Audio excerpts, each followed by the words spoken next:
Hello students, कैसे सब। उम्मीद करता हूँ सब ठीक ठाक होंगे। मैं पवन गुप्ता आप सभी का अपनी क्लास में स्वागत करता हूँ।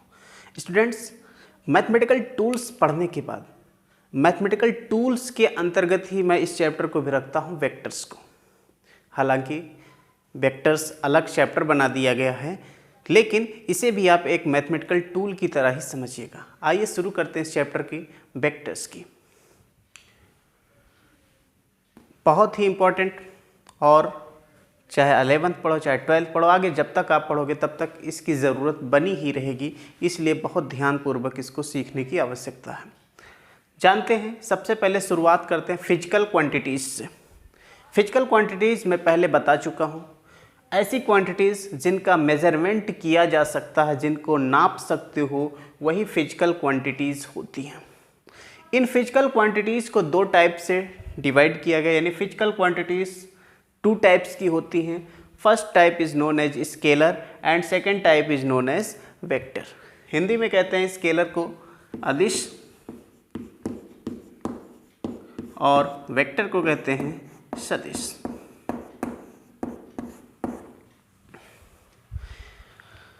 अदिश का मतलब क्या है? आ, जिसके साथ आ लग गया यानी वो निगेटिविटी शो करता है। और दिश का अर्थ है दिशा, जिसमें दिशा ना हो वही स्केलर है। और सदिश, सा का अर्थ है साथ में, और दिश का अर्थ है दिशा, यानी ऐसी क्वांटिटी, ऐसी फिजिकल क्वांटिटी जिसमें दिशा भी होगी, वो क्या होगा? सदिश होगा, अर्थात वेक्टर होगा। ओके, नाउ अब हम इसको डिटेल में एनालिसिस करते हैं। सबसे पहले स्केलर क्वांटिटीज़ यानी अदिश राशियाँ क्या होती हैं। The quantity which have only magnitude no direction is known as scalar quantity, यानी ऐसी क्वांटिटी जिसमें सिर्फ और सिर्फ मैग्नीट्यूड होता है। मैग्नीट्यूड जिसे आप परिमाण कहते हो, या शुद्ध हम कहें आंकिक मान, न्यूमेरिकल वैल्यू। मैग्नीट्यूड का मतलब क्या है? न्यूमेरिकल वैल्यू, न्यूमेरिक वैल्यू,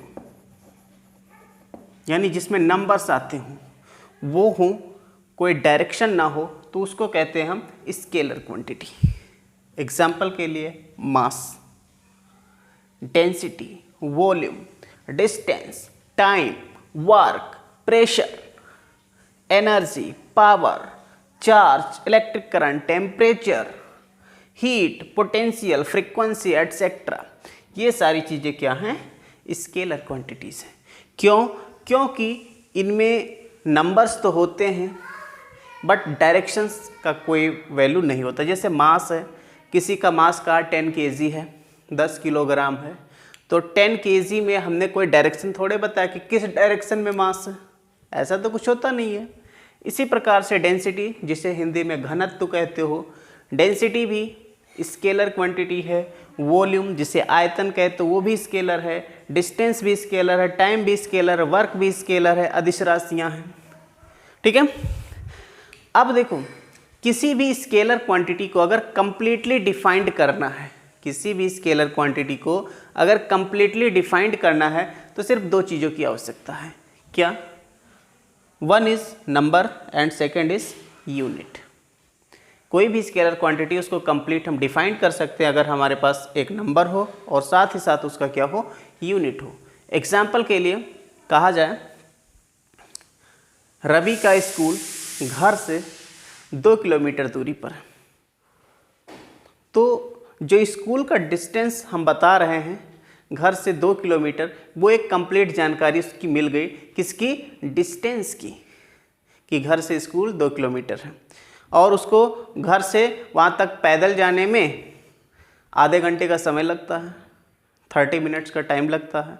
तो टाइम भी बता दिया और डिस्टेंस भी बता दिया, उसकी कंप्लीट जानकारी हमको मिल गई। ठीक है, इस वजह से डिस्टेंस और टाइम दोनों के दोनों क्या हैं? स्केलर क्वांटिटीज़ हैं। ठीक है, तो याद रखिएगा, स्केलर क्वांटिटी को रिप्रेजेंट करने के लिए सिर्फ और सिर्फ दो चीज़ों की आवश्यकता है, एक नंबर की और एक यूनिट की। जैसे कि डिस्टेंस की बात किया, हमने कहा 2 किलोमीटर, 2 किलोमीटर्स, तो 2, what is 2? This is numeric value, number है, and kilometre, this is unit.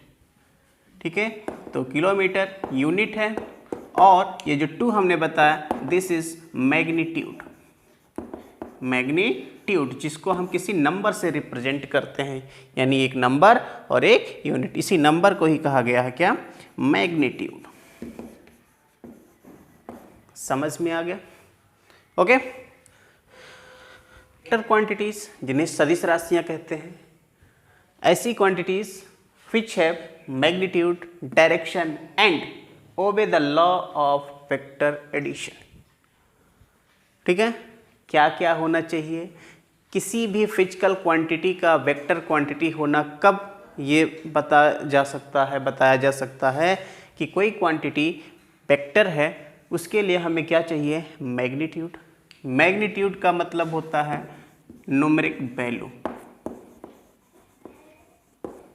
Second, direction, क्या चाहिए, डायरेक्शन। अच्छा, मैग्नीट्यूड के अंदर न्यूमेरिक वैल्यू भी चाहिए, ध्यान रखना, और साथ ही साथ आपको उसकी यूनिट भी चाहिए, डायरेक्शन चाहिए।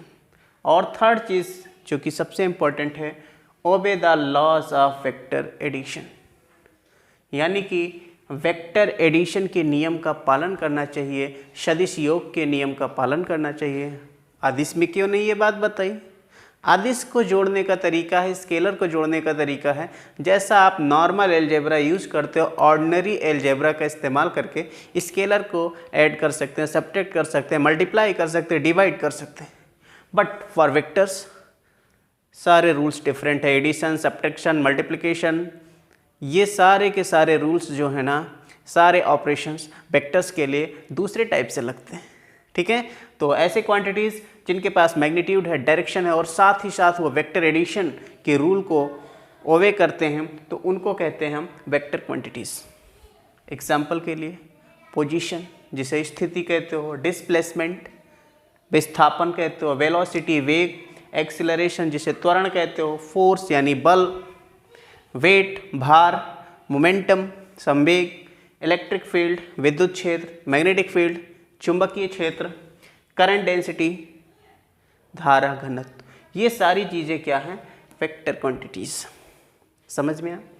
अच्छा, वेक्टर क्वांटिटीज़ को कंप्लीटली अगर हमको डिफाइंड करना है, तो कंप्लीटली डिफाइंड करने के लिए हमारे पास तीन चीज़ें चाहिए। क्या क्या? अ नंबर, दूसरा उसकी यूनिट भी चाहिए, और तीसरा चाहिए डायरेक्शन।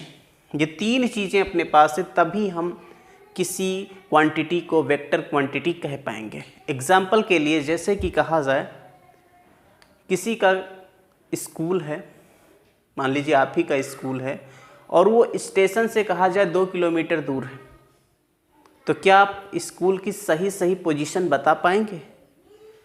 नहीं बता सकते, क्योंकि अभी ये तो क्लियर हुआ कि 2 किलोमीटर दूर है, बट पोजीशन उसकी तब बताई जा सकती है जब आपको ये पता हो किस डायरेक्शन में जाना, नहीं तो स्टेशन से कैसे स्कूल तक पहुंच पाओगे। इसलिए डायरेक्शन बताना ज़रूरी है। अगर कहा जाए स्टेशन से स्कूल की जो दूरी है वो 2 किलोमीटर नॉर्थ में है, उत्तर दिशा में है, तब आप स्कूल तक पहुंच सकते हो, अर्थात उस स्कूल का पोजीशन बता सकते हो। इसीलिए कहते हैं पोजीशन क्या है, एक वेक्टर क्वांटिटी है। ठीक है, केवल 2 किलोमीटर बता रहे तो वो क्या है, डिस्टेंस है, जिसमें डायरेक्शन का कोई मतलब नहीं।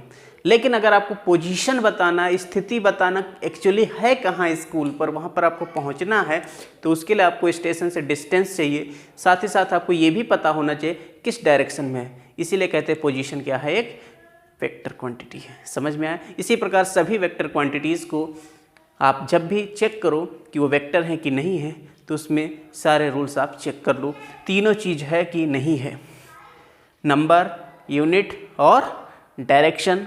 साथ ही साथ ये भी देखना होता है कि वो वेक्टर एडिशन के रूल को फॉलो करता है नहीं करता, ये सबसे बड़ा कठिन काम आ जाता है।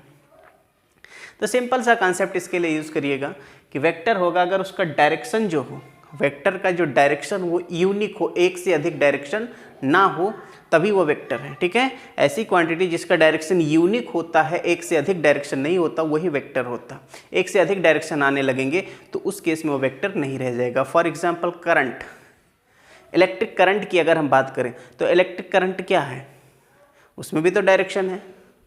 कहते हैं कि पॉजिटिव चार्ज से नेगेटिव चार्ज की तरफ, या पॉजिटिव टर्मिनल से, बैटरी के पॉजिटिव टर्मिनल से नेगेटिव टर्मिनल की ओर सर्किट में फ्लो होता है, तो डायरेक्शन तो बता रहे हैं। बट इलेक्ट्रिक करंट वेक्टर नहीं होता, वो स्केलर होता, बिकॉज वो वेक्टर एडिशन को फॉलो नहीं करता। अब ये कौन सी बात हुई, वेक्टर एडिशन को नहीं फॉलो करता? जी नहीं, वेक्टर एडिशन को फॉलो नहीं करता। साथ ही साथ आपके पास विशेष जानकारी ये होनी चाहिए कि इलेक्ट्रिक करंट का जो डायरेक्शन होता है वो यूनिक नहीं होता। एग्जाम्पल के लिए, जैसे कि आपके पास ये करंट आया 3 एम्पियर का करंट, वेक्टर एडिशन रूल कैसे नहीं फॉलो करता देखना। और यहाँ पर 2 तार अलग लगा दिए, इसमें 1 एम्पियर आ गया, और आपसे अगर पूछा जाए कि इसमें कितना करंट होगा तो तुरंत बता दोगे कि 1 एम्पियर इधर चला गया तो 2 एम्पियर इधर होगा। ये आपने कौन सा रूल लगाया? ये तो आपने वो रूल लगा दिया जो जनरली यूज़ करते हो, सिंपल अलजेब्रा आपने लगा दिया, ऑर्डिनरी अलजेब्रा, जबकि ऑर्डिनरी अलजेब्रा वेक्टर एडिशन का रूल नहीं होता। समझ में आया? दैट्स वाई ये जो करंट होता है वो कैसा क्वांटिटी है, वो वेक्टर ना हो करके स्केलर। अच्छा, एक्चुअली एक बात और है, अगर और डीप में जाते हैं ना तो वो स्केलर ना कह के उसको टेंसर क्वांटिटी कहा जाता है। एक थर्ड टाइप का क्वांटिटी और होता है जिसे क्या कहते हो, टेंसर। बड़ी कन्फ्यूजन है, टेंसर। एक तीसरी क्वांटिटी होती है जिसे टेंसर कहा जाता है। टेंसर देखिए ऐसी क्वांटिटी है जिनको स्पेशल पर्पस के लिए माना जाता है। एक्चुअली देखा जाए जो टेंसर है ना, टेंसर के अंतर्गत ही वेक्टर भी है और स्केलर भी है, ठीक है। लेकिन फिजिक्स में जब पढ़ाया जाता है तो टेंसर को ना तो वेक्टर कहा जाता ना ही स्केलर कहा जाता है। हाँ, कभी कभी टेंसर को स्केलर मान लेते हैं, जैसे इलेक्ट्रिक करंट है। इलेक्ट्रिक करंट क्या है, एक स्केलर क्वांटिटी कहा दिया। और करंट डेंसिटी की जब हमने बात की तो करंट डेंसिटी को कह दिया हमने वेक्टर क्वांटिटी है तो दोनों करंट, ठीक है। तो दोनों करंट हैं और दोनों करंट हैं, इस वजह से उसको टेंसर के अंतर्गत रखा गया, यानी इलेक्ट्रिक करंट और इलेक्ट्रिक करंट डेंसिटी दोनों के दोनों क्या हैं, टेंसर हैं। समझ में आया? टेंसर क्वांटिटी को एक्चुअली रिप्रेजेंट करने के लिए क्या क्या चाहिए? टेंसर क्वांटिटी को रिप्रेजेंट करने के लिए 3 बातों का ज्ञान होना चाहिए। एक है आपके पास मैग्नीट्यूड, जो कि सब में ज़रूरत है। दूसरा चीज़ है वो है डायरेक्शन। डायरेक्शन, यहाँ कोई ज़रूरी नहीं कि डायरेक्शन यूनिक हो, एक से अधिक डायरेक्शन चलता है जैसे करंट में। और तीसरा चीज़ जो इम्पोर्टेंट है वो होता है प्लेन। वेक्टर किस प्लेन में है उस पर भी निर्भर करता है, ओरिएंटेशन पर भी निर्भर करता है। तो ये 3 चीज़ों पर निर्भर करता है टेंसर, ठीक है। खैर टेंसर अपना टॉपिक नहीं है, अपना टॉपिक सिर्फ वेक्टर और स्केलर्स हैं अभी।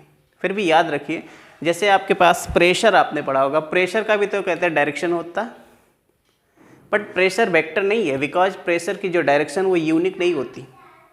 जैसे बैलून में आपने हवा भरा तो वो हर डायरेक्शन में प्रेशर लगाती है, दाब लगाती है, इसीलिए वो वेक्टर नहीं होती, ठीक है।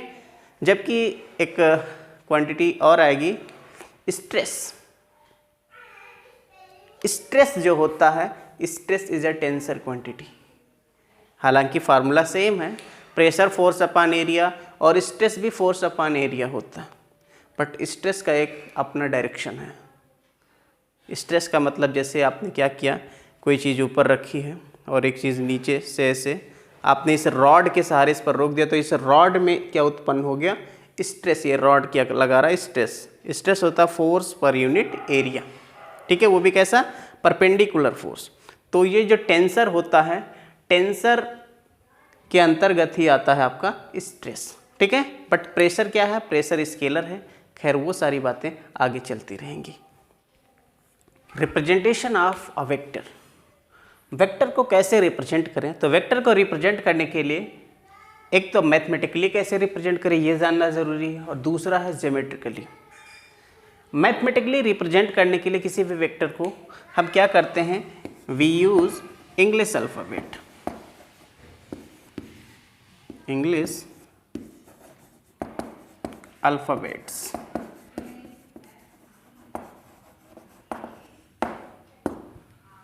with an arrow.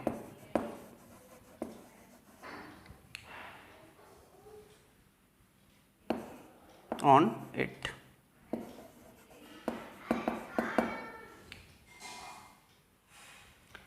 किसी भी वेक्टर को रिप्रेजेंट करने के लिए हम इंग्लिश अल्फ़ाबेट का यूज़ करते हैं और साथ ही साथ उसके ऊपर एक एरो लगाते हैं, जैसे कि यहाँ पर हमने लिखा कैपिटल ए और इस पर एरो लगा दिया, पी लिखा, इस पर एरो लगा दिया। तो ये क्या हो गया, मैथमेटिकली रिप्रेजेंट करने का तरीका। कुछ जगह पर ये एक बात भ्रम में डाल देता है बच्चों को कि वहाँ लिखा रहता है कि इंग्लिश के कैपिटल लेटर के द्वारा लिखा जाता है। तो ये बात बिल्कुल भ्रामक है, कभी इस चक्कर में ना आइएगा कि कैपिटल लेटर से ही लिखा जाएगा, स्मॉल लेटर से लिखा नहीं जाएगा। जी नहीं, वेक्टर्स को कैपिटल लेटर से भी लिखा जाता है और स्मॉल लेटर से भी लिखा जाता है। इससे आपको कोई अंतर नहीं पड़ना चाहिए, चाहे कैपिटल लेटर से लिखे चाहे स्मॉल लेटर से। एक और चीज़, मैथमेटिकली रिप्रेजेंट करने में कहीं कहीं पर ये भी देखा गया, एरो ना लगाकर केवल ऐसे ए लिखा गया, इसके ऊपर ऐसे खींच दिया गया, तो ये भी वेक्टर ही है, ये भी ध्यान रखिएगा। ठीक है, ऐसे खींच दें या स्मॉल पी खींचा, इसके ऊपर ऐसे लगा दिया, तो ये भी वेक्टर ही बताता है। बहुत से बुकों में भी ऐसे बना हुआ है, तो ये भी वेक्टर रिप्रेजेंट करने का तरीका है। एक और चीज़ है वेक्टर को रिप्रेजेंट करने का मैथमेटिकली तरीका। देखो, एक टाइप का वेक्टर आगे हम पढ़ेंगे, यूनिट वेक्टर। जब यूनिट वेक्टर आएगा तो वो भी एक टाइप का वेक्टर ही है। तो यूनिट वेक्टर को रिप्रेजेंट करने के लिए हम कैप का यूज़ करते हैं। तो कैप भी लगा है तो भी वो वेक्टर ही बताता है। तो वेक्टर रिप्रेजेंट करने का तरीका एक कैप लगाने वाला भी होता है। तो मैथमेटिकली इस तरह से हम वेक्टर्स को रिप्रेजेंट करते हैं। नाउ बात करें ज्योमेट्रिकली की, क्योंकि जब तक किसी चीज़ की हम ज्योमेट्री नहीं जानते ना, तब तक उसकी क्लियर अंडरस्टैंडिंग हमको नहीं मिल पाती। ज्योमेट्रिकली रिप्रेजेंट करने के लिए हम क्या करते हैं, यहाँ पर इसको एक एरो के द्वारा, बाई एन एरो, एक एरो के द्वारा हम क्या करते हैं, किसी वेक्टर को रिप्रेजेंट करते हैं। ठीक है, ये जैसे हमने ऐसे खींच दिया। जब एरो के द्वारा खींचा तो इसमें ध्यान रखना कि जैसे ये जो एरो है इसकी कुछ लेंथ होगी, इसकी कुछ लेंथ होगी। तो ये जो लेंथ होती है ना एरो की, this length is known as magnitude. और ये जो आपने खींचा है एरो, इस एरो का ये जो पार्ट है, ये जो इसकी टिप है, जिसे आप क्या कहते हो, हेड, इस एरो का जो हेड है यही बताता है direction of vector. Arrow gives direction of that vector. ठीक है, जो एरो की लेंथ है मैग्नीट्यूड बताती है, और जो इसका टिप है यानी कि जो इसका हेड है, जो इसका शीर्ष है, ये बताता है डायरेक्शन। और ये जो है पॉइंट, जिसे इसका कहते हैं टेल, पूंछ इसकी, ये बताता है ओरिजिन, अर्थात ये किधर से आ रहा है या इसकी ओरिजिन कहाँ से हुई इस वेक्टर की, ये बताता है। समझ में आया?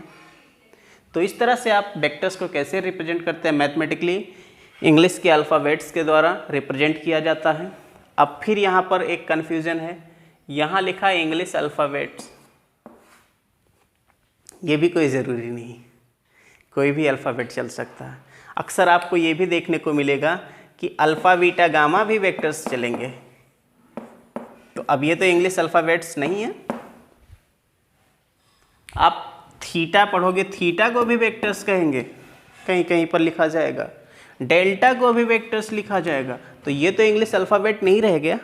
इसलिए ध्यान रखना, कोई भी अल्फ़ाबेट चलेगा, आपका हिंदी वाला भी चलेगा, हिंदी भी चलेगा, इंग्लिश भी चलेगा, ग्रीक भी चलेगा, सब के सब चलते हैं। याद रखना, अल्फ़ाबेट होना चाहिए। किसी भी अल्फ़ाबेट के द्वारा हम वेक्टर को रिप्रेजेंट कर सकते हैं। उसके ऊपर एरो लगा देंगे, वेक्टर बन जाएगा। एरो के स्थान पर ये भी कहीं कहीं यूज़ किया जाता है। और यूनिट वेक्टर के लिए कैप का यूज़ किया जाता है, ये कैप, ए कैप। ठीक है, अगर किसी को वेक्टर ए बोल दिया तो इसका मतलब उसके ऊपर एरो लगा हुआ है। ज्योमेट्रिकली रिप्रेजेंट करने के लिए एक एरो का यूज़ करेंगे। एरो की जो लेंथ होगी वो मैग्नीट्यूड ऑफ वेक्टर बताएगा, और जो इसका हेड होगा वो डायरेक्शन ऑफ वेक्टर बताएगा, और जो इसका टेल होता ये बताता origin of vector, means vector कहाँ से स्टार्ट हुआ है। टाइप्स ऑफ वेक्टर्स, वेक्टर्स के बहुत सारे टाइप्स हैं, जैसे कि हमने लिया है पर position vector, displacement vector, like and unlike vectors, equal vectors, opposite vectors, coinitial vectors, zero vector, unit vector and orthogonal unit vector, zero vector only single vector. इतने सारे वेक्टर्स के टाइप्स हैं, हो सकता है एक आध छूट भी गए हों, लेकिन इतने वेक्टर्स पर्याप्त हैं अपने पास। पहले हम बात करते हैं पोजीशन वेक्टर की। पोजीशन वेक्टर क्या होता है? अपने पास कोई कोऑर्डिनेट सिस्टम है, एक्स एक्सिस है and this is Y axis. Suppose we have a point P whose distance from origin is r, whose distance from origin is r along direction O to P. Then this vector r is known as position vector of P because it gives position of P. r क्या है भाई? r यहाँ से और यहाँ तक का distance है। r क्या है? O से P तक का डिस्टेंस है, ठीक है। तो पोजीशन वेक्टर क्या होता है? Position vector gives the position of any point with respect to origin. Position vector क्या है? It gives position of any point और ऑब्जेक्ट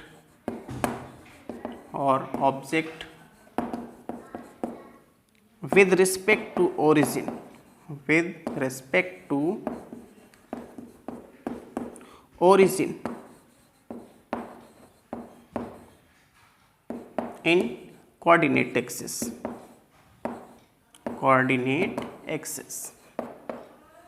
या कोऑर्डिनेट प्लेन, ठीक है। पोजीशन वेक्टर क्या होता है?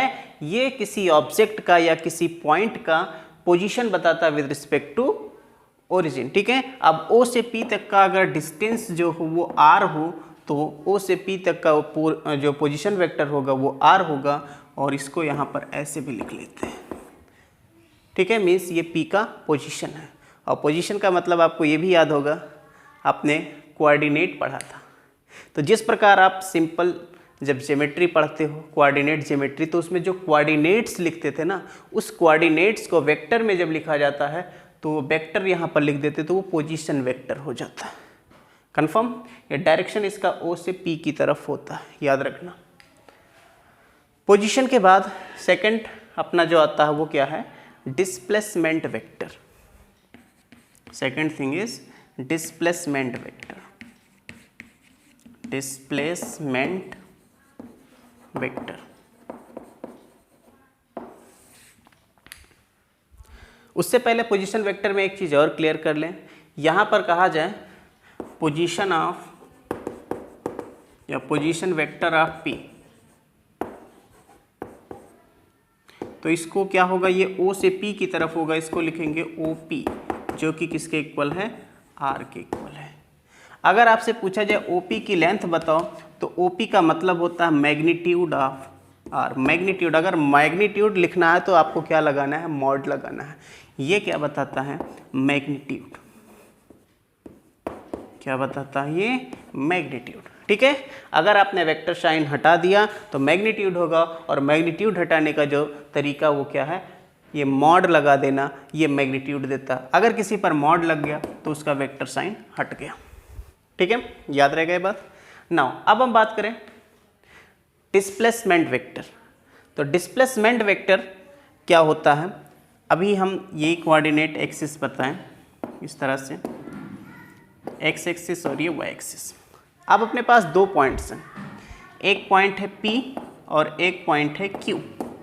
इसका पोजीशन वेक्टर है R1 और Q का पोजीशन वेक्टर है R2। मीन्स ओरिजिन से इसकी डिस्टेंस है R1 और ओरिजिन से Q की जो डिस्टेंस है वो क्या है? R2। हमको बताना है displacement between P and Q। P और Q के बीच का जो डिस्प्लेसमेंट होगा वो कितना होगा, ये बताना है। तो डिस्प्लेसमेंट वेक्टर जो होता है ना, वो होता है डिफरेंस ऑफ पोजीशन वेक्टर्स। याद रखना, डिस्प्लेसमेंट वेक्टर अगर आप PQ निकालना है, PQ क्या है? डिस्प्लेसमेंट। यानी अगर पॉइंट P जो था वो खिसक के Q पर पहुंच गया, तो इसका डिस्प्लेसमेंट कितना हुआ? तो डिस्प्लेसमेंट जो होता है ये होता है डिफरेंस ऑफ पोजीशन वेक्टर्स। पहले आप क्या करेंगे, Q का पोजीशन वेक्टर लिखेंगे OQ माइनस P का पोजीशन वेक्टर। याद रखिएगा गलती से कभी गलत ना हो। PQ आपने लिखा तो PQ का मतलब क्या हुआ, पॉइंट P का डिस्प्लेसमेंट निकाल रहे हो। अगर पॉइंट P कहाँ चला गया, Q की तरफ चला गया, तो निकालने का तरीका क्या है, पहले Q का पोजीशन वेक्टर माइनस P का पोजीशन वेक्टर, यानी कि आपके पास जो PQ होगा, Q का पोजीशन वेक्टर है R2 और ये P का पोजीशन वेक्टर है R1। This is displacement vector. Clear हुआ? कोई दिक्कत नहीं होनी चाहिए। तीसरे टाइप का अपना वेक्टर आता है like and unlike vectors. Like और अनलाइक वेक्टर्स क्या होते हैं? जैसे लाइक वेक्टर की बात करें, ऐसे वेक्टर जिनका डायरेक्शन सेम होता है लाइक वेक्टर्स कहलाते हैं। Vectors having same direction, having same direction, same directions are called like vectors, like vectors, या सिंपली कह सकते हो पैरेलल। like vectors को आप पैरेलल कह सकते हो। जैसे कि एक वेक्टर आपके पास ये है A और जो दूसरा वेक्टर है वो ये है B, तो यहाँ पर A और B दोनों के दोनों क्या हैं, लाइक वेक्टर्स हैं, सेम डायरेक्शन में। Vectors having opposite directions, having opposite directions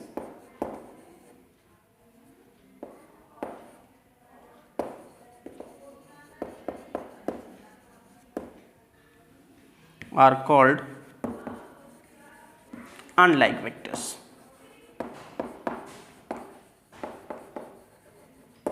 ऐसे वेक्टर जिनका डायरेक्शन विपरीत हो उनको कहते हैं हम अनलाइक वेक्टर्स। जैसे कि अपने पास एक वेक्टर ये है P, सही से बना दे थोड़ा सा, जैसे ये एक वेक्टर है आपके पास P और दूसरा जो वेक्टर है वो ये है Q, तो इनका डायरेक्शन अपोजिट है, यानी इनको हम क्या कह सकते हैं, एंटी पैरेलल कह सकते हैं। तो ये एंटी पैरेलल वेक्टर्स होते हैं।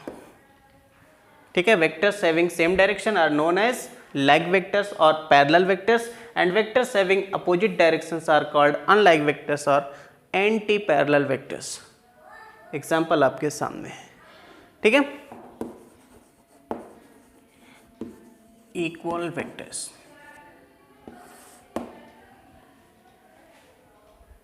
इक्वल वेक्टर्स क्या होते हैं?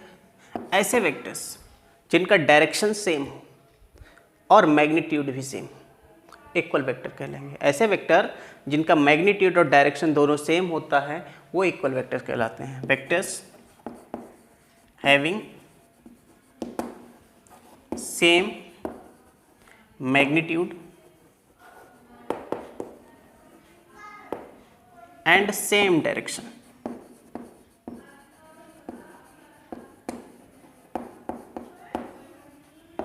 और known as equal vectors।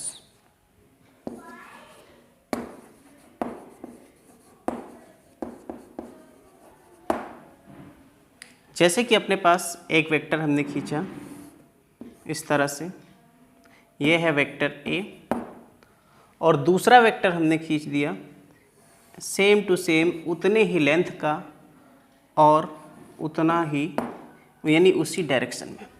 तो ये दोनों वेक्टर्स की लेंथ भी सेम है, मीन्स मैग्नीट्यूड सेम है और डायरेक्शन भी दोनों का सेम है। Therefore A and B are equal vectors. इनको ऐसे लिख सकते हैं। समझ में? फिर अगला पॉइंट जो अपने पास आता है वो है अपोजिट वेक्टर्स का। Opposite vectors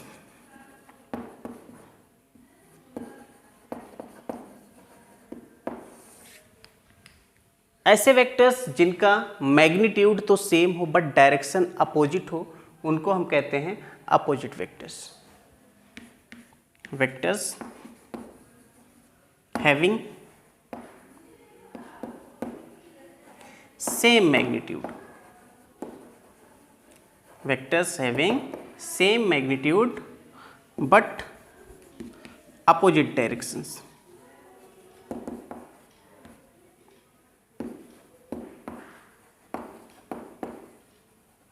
Are known as opposite vectors. For example, जैसे कि अपने पास एक वेक्टर ये है और दूसरा वेक्टर ये बना दिया हमने, एक को नाम दे दिया हमने कैपिटल ए और एक को नाम दे दिया हमने कैपिटल बी। तो दोनों का मैग्नीट्यूड तो सेम है, इनके लेंथ जो है वो सेम है, बट जो डायरेक्शन है इनके अपोजिट हैं, यानी इनके बीच का एंगल 180 डिग्री है। इसीलिए ये आपके पास ए और बी कैसे हैं, अपोजिट वेक्टर्स हैं, और इसको लिखते हैं A equal to negative of B. ठीक है, माइनस साइन लग जाना ये बताता है ए और बी क्या हैं, एक दूसरे के अपोजिट वेक्टर्स हैं। सेम वेक्टर्स के बीच यहाँ पर ध्यान रखना है, एंगल अगर आपसे पूछा जाए angle between A and B, तो ये हो जाएगा आपके पास 0 डिग्री। और यहाँ पर पूछा जाए कि angle between capital A and capital B यानी अपोजिट वेक्टर्स, तो वो क्या हो जाएगा, ये एंटी पैरेलल हैं यानी कि अपोजिट वेक्टर्स हैं, इसलिए इनके बीच का एंगल 180 डिग्री होता है। कंफर्म एकदम से दिमाग में रखिएगा। अगर वेक्टर्स इक्वल वेक्टर्स हैं या लाइक वेक्टर्स हैं तो उनके बीच का एंगल 0 डिग्री होता है, और वेक्टर्स अगर अपोजिट वेक्टर्स हैं या अनलाइक वेक्टर्स हैं तो उनके बीच का एंगल 180 डिग्री होता है। नेक्स्ट टाइप, को इनिशियल वेक्टर्स।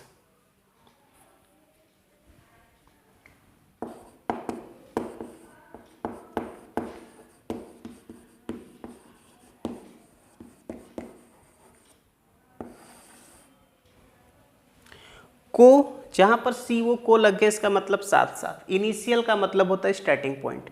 ऐसे वेक्टर जिनका स्टार्टिंग पॉइंट सेम हो उन्हीं को कहते हैं को initial vectors. Vectors having same starting point,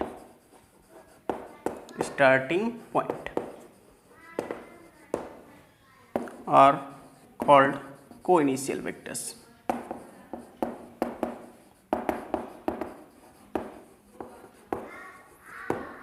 जैसे कि हमने एक पॉइंट लिया, इस पॉइंट से ये भी वेक्टर है, ये भी वेक्टर है, ये भी वेक्टर है, तो इनके डायरेक्शन भले ही अलग अलग हो रहे हैं, एक वेक्टर ए है, एक वेक्टर बी है और एक वेक्टर सी है, भले ही इनके डायरेक्शन अलग अलग हैं लेकिन इनका स्टार्टिंग पॉइंट सेम है। That's why these 3 vectors are coinitial vectors. Vector A, B and C are coinitial vectors.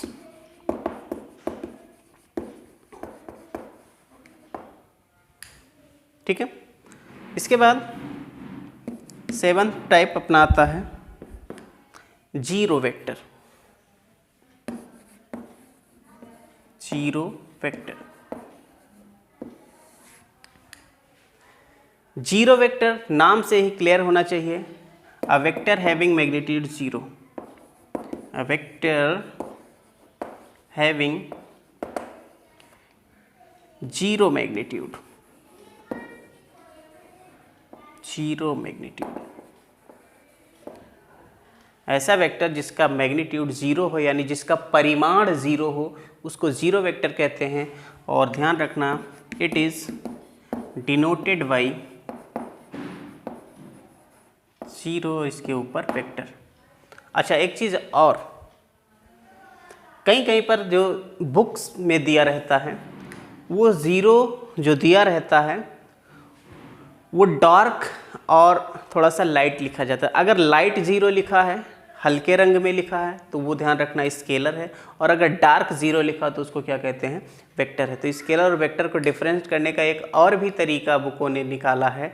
वो क्या है कि जो लाइट लेटर होंगे यानी जिनका कलर हल्का होगा वो हो जाएंगे स्केलर, और जिनका कलर डार्क होगा वो हो जाएंगे वेक्टर। ठीक है, तो इनको 0 से डिनोट किया जाता है। इसका रिप्रेजेंटेशन करना पॉसिबल नहीं है, जीरो मैग्नीट्यूड है। तब इसका यूज़ कहाँ है? इसका यूज़ होता है जब हम कोई मैथमेटिकल कॉन्सेप्ट करेंगे वहाँ पर यूज़ होगा। जैसे अपने पास कह दिया जाए कि एक वेक्टर ए है, इसमें से ए को माइनस कर दो तो रिज़ल्ट क्या मिलेगा? ज़ीरो। अगर आपने केवल ऐसे ज़ीरो लिखा, ये रॉन्ग है। ये ज़ीरो है लेकिन कैसा? वेक्टर है, क्योंकि वेक्टर का डिफरेंस है, इसलिए यहाँ पर क्या हो जाएगा? Vector zero. समझ में आया? दो इक्वल वेक्टर्स का जो डिफरेंस होता है वो ज़ीरो होता है, याद रखना। और ज़ीरो है वो वेक्टर है, इसीलिए इसको ज़ीरो से इस तरह से लिखा जाता है। तो ये मैथमेटिकल कॉन्सेप्ट में यूज़ होने वाला केवल चीज़ है। इसी प्रकार से अगर कहा जाए, अगर आपके पास if vector A equal to minus B, then vector A plus vector B आपसे पूछा जाए कितना होगा, तो माइनस इधर आएगा, प्लस हो जाएगा, इधर बचेगा zero, but not zero only, zero vector. तो ये यूज़ होता है ज़ीरो वेक्टर का। ठीक है, नोट के रूप में याद रखना इसमें कि अगर आप किसी वेक्टर में ज़ीरो प्लस करते हो, ज़ीरो वेक्टर, तो कोई फ़र्क नहीं पड़ता। अगर आप किसी वेक्टर से ज़ीरो सब्ट्रैक्ट करते हो तो उस केस में सेम वेक्टर रह जाता है।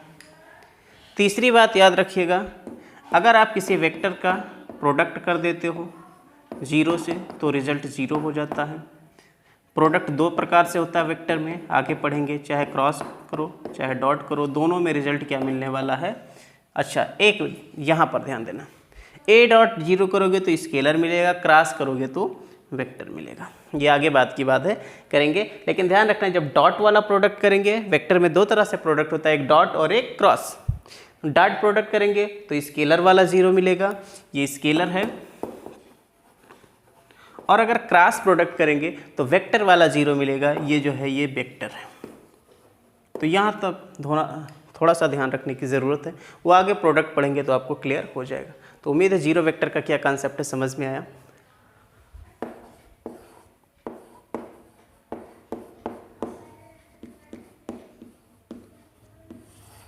यूनिट नाम से क्लियर होना चाहिए। यूनिट का मतलब जिसकी मैग्नीट्यूड यूनिट हो, अर्थात वन हो।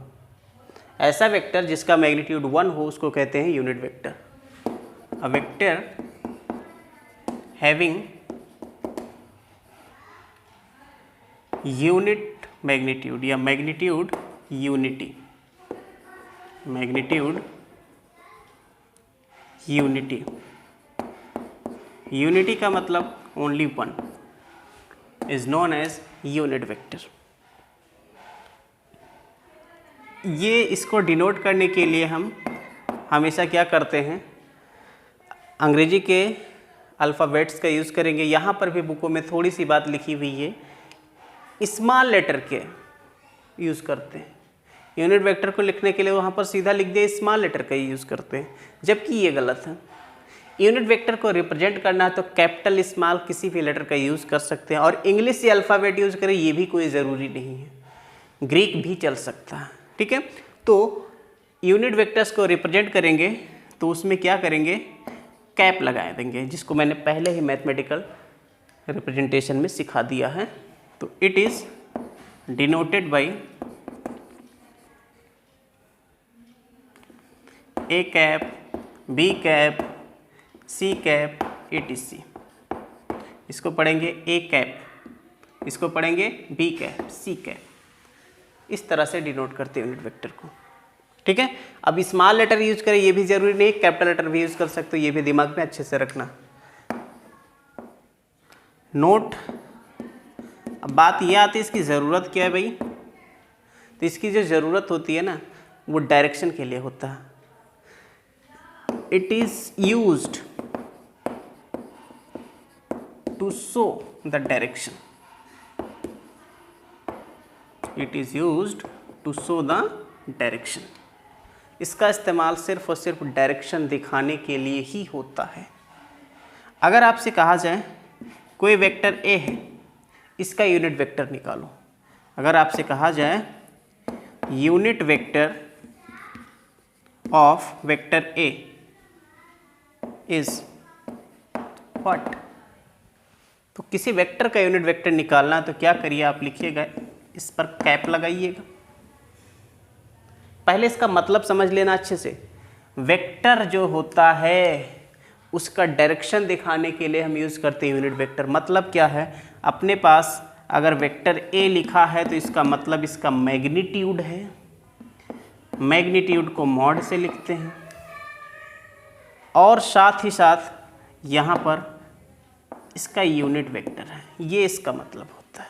अगर ऐसे ना समझो तो ऐसे समझो, वेक्टर ए है तो इसका एक मैग्नीट्यूड और साथ में कैप लगा देंगे, ए कैप। वेक्टर का मैग्नीट्यूड हो गया और ये क्या हो गया, डायरेक्शन। ध्यान रखना ये क्या है, ये है मैग्नीट्यूड, और ये वाला जो आपने लिखा ये क्या बताता है, डायरेक्शन। और मैंने बताया जो मैग्नीट्यूड है इसको आप ऐसे भी लिखते हो, वेक्टर ए इक्वल टू इस मैग्नीट्यूड को आप मॉड लगा देते हो तो ये हो जाता है ए कैप। अब आपसे कहा जाए कि बताइए ए कैप की वैल्यू बताइए, तो यहाँ पर यूनिट वेक्टर क्या हो जाएगा, ए कैप। ये जो मैग्नीट्यूड है इसके नीचे आ जाएगा, वेक्टर बाय उसका मैग्नीट्यूड यानी उसका परिमाण। तो इस तरह से आप किसी भी वेक्टर का यूनिट वेक्टर निकाल सकते हो। समझ में आया, सिंपल सी बात है। यूनिट वेक्टर का मतलब ही है केवल डायरेक्शन बताना, ठीक है। और कोई भी वेक्टर उसको आप लिख सकते हो उसका मैग्नीट्यूड इंटू उसका डायरेक्शन, और डायरेक्शन का मतलब उसका यूनिट वेक्टर, ठीक है। तो यहाँ पर अगर ए कैप आपको निकालना है तो क्या होगा, वेक्टर अपान उसका मैग्नीट्यूड। क्लियर, याद रखिएगा, ये बहुत इंपॉर्टेंट है, इसको याद रखिएगा, note it. Orthogonal vector, orthogonal unit vectors.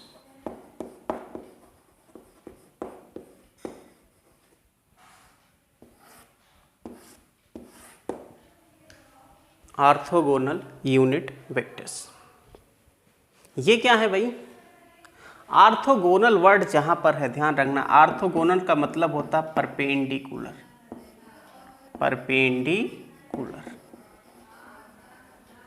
ऐसे यूनिट वेक्टर जो क्या है, परपेंडिकुलर है। लेकिन एक स्पेशल केस है, ध्यान रखना, जब आप कोऑर्डिनेट एक्सिस पढ़ते हो तो उसमें एक्स एक्सिस, वाई एक्सिस और जेड एक्सिस की बात करते हो। तो जो कोऑर्डिनेट एक्सिस हैं इनके अलोंग जो यूनिट वेक्टर लिए जाते हैं उन्हीं को कहते हैं ऑर्थोगोनल यूनिट वेक्टर्स। ध्यान रखना, unit vectors along X, Y and Z axis in Cartesian plane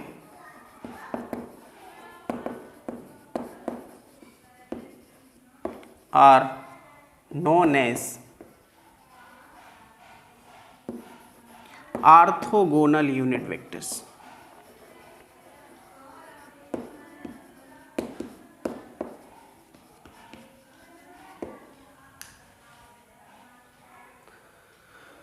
तो आप कोऑर्डिनेट एक्सिस ऐसे खींचते हो, एक्स एक्सिस एक खींच लिया, वाई एक्सिस और ये खींच लिया Z axis, this is origin. X axis आपका ये हो गया, वाई एक्सिस ये हो गया और जेड एक्सिस ऐसे हो गया, इसके परपेंडिकुलर, ठीक है। तो परपेंडिकुलर को हमने इस तरह से दिखाया है, ये है परपेंडिकुलर। तीनों के तीनों एक्सिस एक दूसरे के परपेंडिकुलर होते हैं। एक्स एक्सिस के इधर देखिए एरो बनाते हो तो इसका कुछ डायरेक्शन होगा, इधर जो डायरेक्शन यूनिट वेक्टर लिया जाए उसको आई कैप से लिखते हैं। वाई एक्सिस के अलॉन्ग जो यूनिट वेक्टर होता है उसको जे कैप से लिखते हैं, और जेड एक्सिस के अलॉन्ग यूनिट वेक्टर को के कैप से लिखते हैं, ठीक है। तो ध्यान रखना, these are denoted by I cap, J cap and K cap respectively. समझ में आया? और अच्छे से इसको 3D में समझना है तो 3D में समझने के लिए आप इसको और भी अच्छे से समझ सकते हो।